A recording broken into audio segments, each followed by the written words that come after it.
Coisificação foi um termo cunhado por Viktor Frankl, tá? Que é o pai da logoterapia.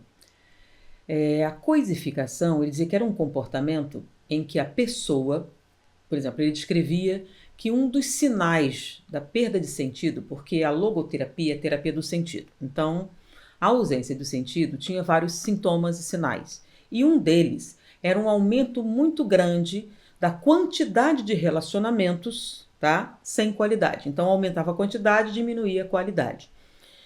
E ele explicava que isso era parte dessa perda de sentido e uma coisa necessária para que você tivesse múltiplos relacionamentos sem qualidade era a coisificação. É você transformar o outro em um objeto.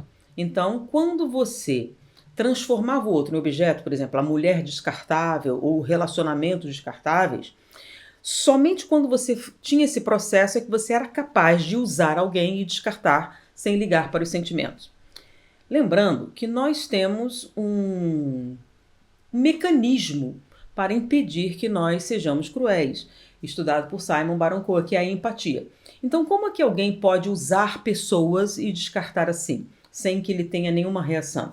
Então, Viktor Frankl dizia que ele já estava vendo um processo de coisificação. Então, era um termo da psicologia, no caso, na escola de Viktor Frankl, mas, posteriormente, Susan Fiske, que também fez parte da equipe de trabalho do Simon Baron-Cohen, estudando o chamado circuito empático, ela especificamente estudou um processo que era o reconhecimento. Então, a pessoa reconhecia o ser humano, tá? E com isso associava ele a um quadro específico. Então, você reconhecia um ser humano, automaticamente você ativava esse circuito empático. Era a coisa visual. Então as crianças elas vão arquivando uma série de imagens. Então ela reconhece o rosto humano, é uma das primeiras coisas. Então existe uma área grande no cérebro somente para o reconhecimento facial. Por quê? Porque a face expressa muitas coisas, muitas informações. Então ela fez o seguinte teste. Quando ela mostrava uma pessoa, ela reconhecia uma pessoa e usava uma área específica do cérebro, na área visual.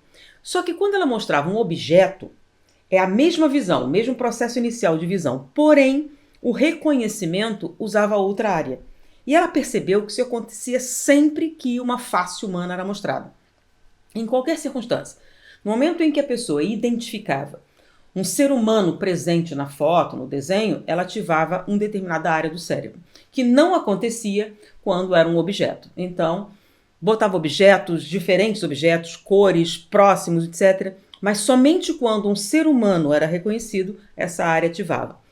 E isso faz parte do circuito empático. Então, você identifica ser humano, automaticamente você ativa o circuito empático. Reconhecimento das emoções, resposta apropriada, etc. Todo o círculo.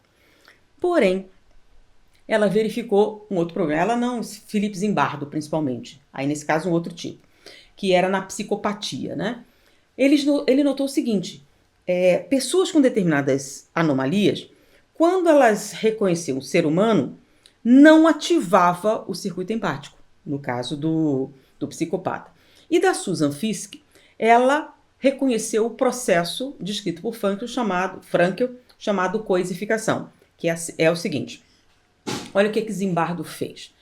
Zimbardo disse, para você ser empático, você precisa reconhecer pelo menos 412 emoções nos dois sexos, em pelo menos 3 raças. Com isso você cobre, é o que a gente chama o necessário para você ativar o circuito empático. Ele percebeu o seguinte, pegou uma menininha e colocou para ela várias cenas. Em todas as cenas, ela reconheceu as emoções que estavam sendo apresentadas.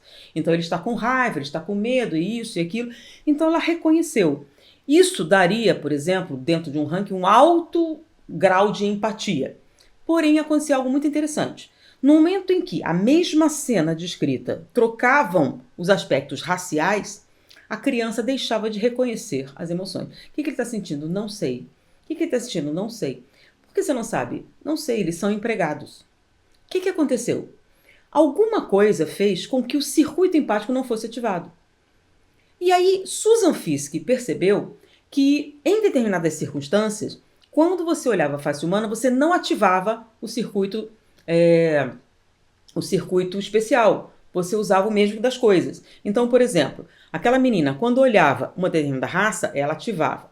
Quando não era, era como se estivesse vendo um objeto. Ela demonstrou neurologicamente que a coisificação de Frankel, que era um termo psicológico, também é um fenômeno neurológico. Então, por exemplo, se por qualquer motivo você foi ensinado que determinada pessoa não é gente, por exemplo, você cresce ouvindo mendigo não é gente, mendigo não é gente, mendigo não é gente, o que acontece? Quando você vê um mendigo, você utiliza o mesmo recurso que você num objeto. E quando você olha uma pessoa que não é um mendigo, você ativa o que a gente chama assim de reconhecimento empático. Então, quando você não tem empatia, você é capaz das maiores crueldades. Então, você pode usar aquela pessoa como se fosse um objeto. Então, por exemplo, eu aperto um pedaço de papel. Ninguém acha estranho. Você não fica indignado quando você pega um papel, amassa e joga fora. Agora, com uma pessoa, você se revolta. E se você fosse ensinado que aquilo não é uma pessoa, que é só um objeto? Então, percebeu-se que uma técnica que vai permitir que as pessoas cometam atrocidades é transformar alguém num objeto. Então, uma técnica, por exemplo, você pega uma determinada raça e para as crianças musiquinhas dizendo que elas não são pessoas, são animais, são isso, são aquilo. Então você vai crescendo ouvindo que determinada etnia é bicho, não é gente, ou determinado comportamento, ou qualquer coisa não é um ser humano. O que acontece? Você deixa de reconhecer essa pessoa, essa etnia, etc., como uma pessoa, e aí você está livre para cometer atrocidades sem sentir culpa, sem ter nenhum tipo de reação emocional. Então, você pode matar essa pessoa da mesma maneira que você pode amassar um pedaço de papel. Mas primeiro você precisa coisificar. Porque para você destruir um ser humano, sem ter nenhum tipo de remorso ou resposta, você teria que ter uma personalidade psicopática ou narcisista. No caso da pessoa normal, ela é normal em uma determinada circunstância, mas numa situação específica ela é capaz de enormes crueldades. Como é possível? Como é que você pode conciliar uma coisa com outra? Ele é ou não é um psicopata? Por exemplo, estudaram alguns nazistas. Eles eram pessoas na família, pessoas assim, na sociedade, muito bem, e cometeram atos criminosos mais brutais. Como você podia conciliar? Nunca aquela pessoa teve antecedentes criminais, não era violenta, era uma pessoa dócil, e naquela circunstância ela se comportou daquela maneira. Foi aí que ele identificou. Primeiro, você precisa coisificar o objeto da sua crueldade. Então, olha o nome até a fala ficou clara, né? Coisificar, objeto da crueldade. Você só pode ser cruel com objetos, com pessoas, não. Então, para você ser cruel com uma pessoa, primeiro você precisa torná-la um objeto. Coisificar.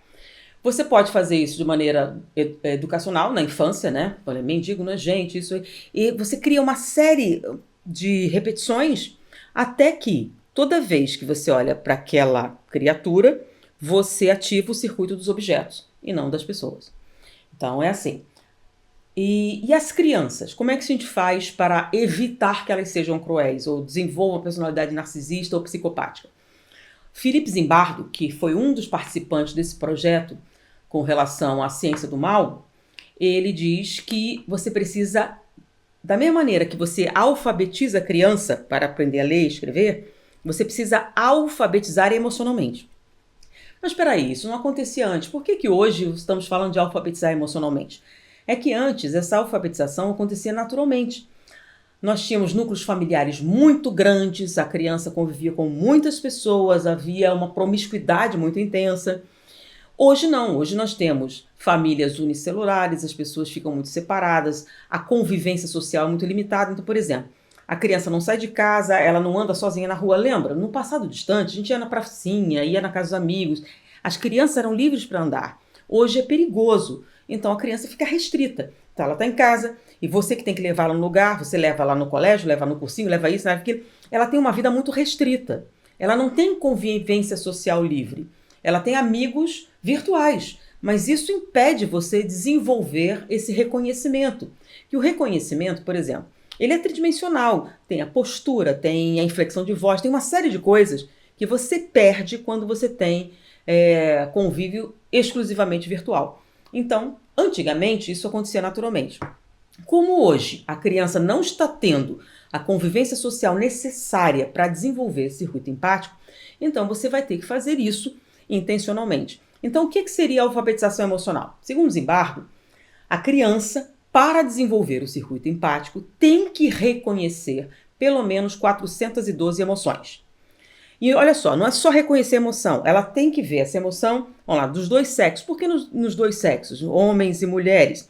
Porque as expressões são diferentes.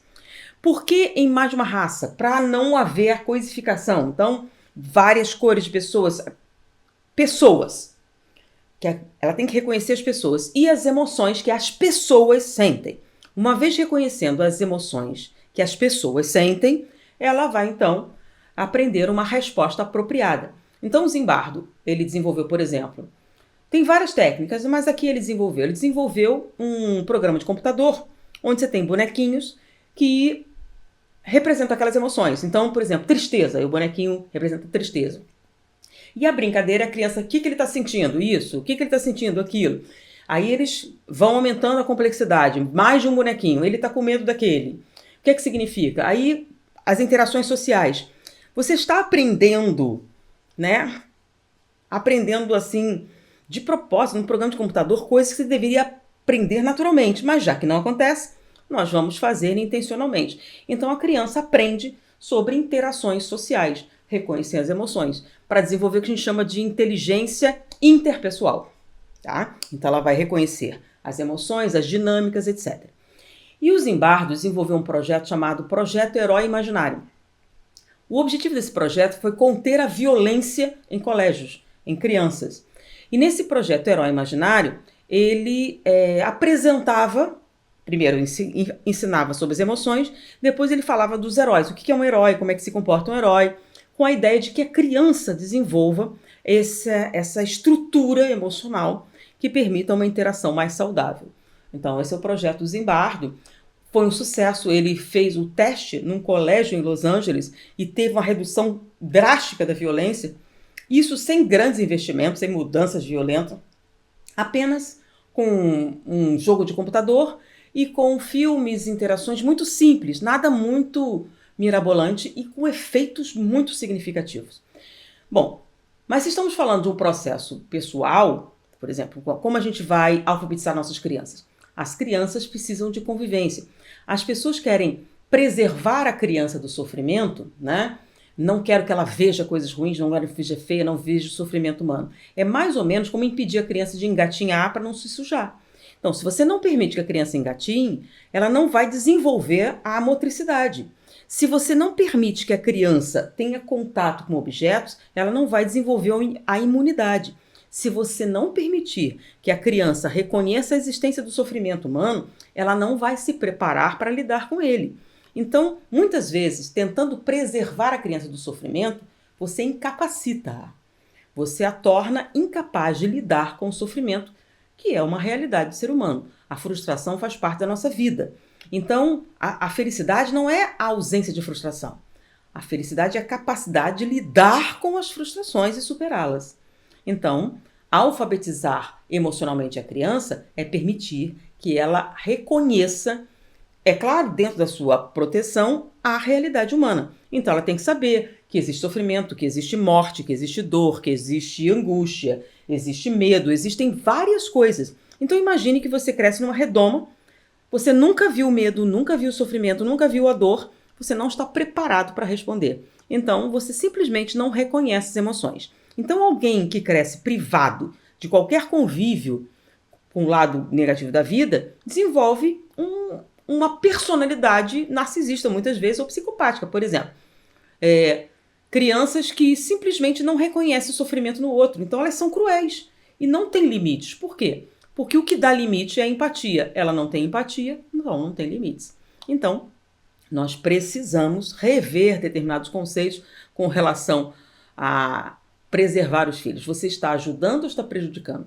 porque seu filho vai ter que viver na realidade. Que tipo de futuro você quer para ele? Então, o trabalho de Zimbardo é maravilhoso, vale a pena reconhecer, e hoje existem vários projetos de alfabetização emocional.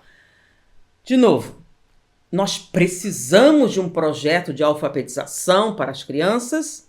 Não, porque teoricamente a criança teria isso na família e no convívio social. Porém, a maneira que nós estamos vivendo hoje está impedindo o processo natural, daí a necessidade de a gente acrescentar um processo educacional novo.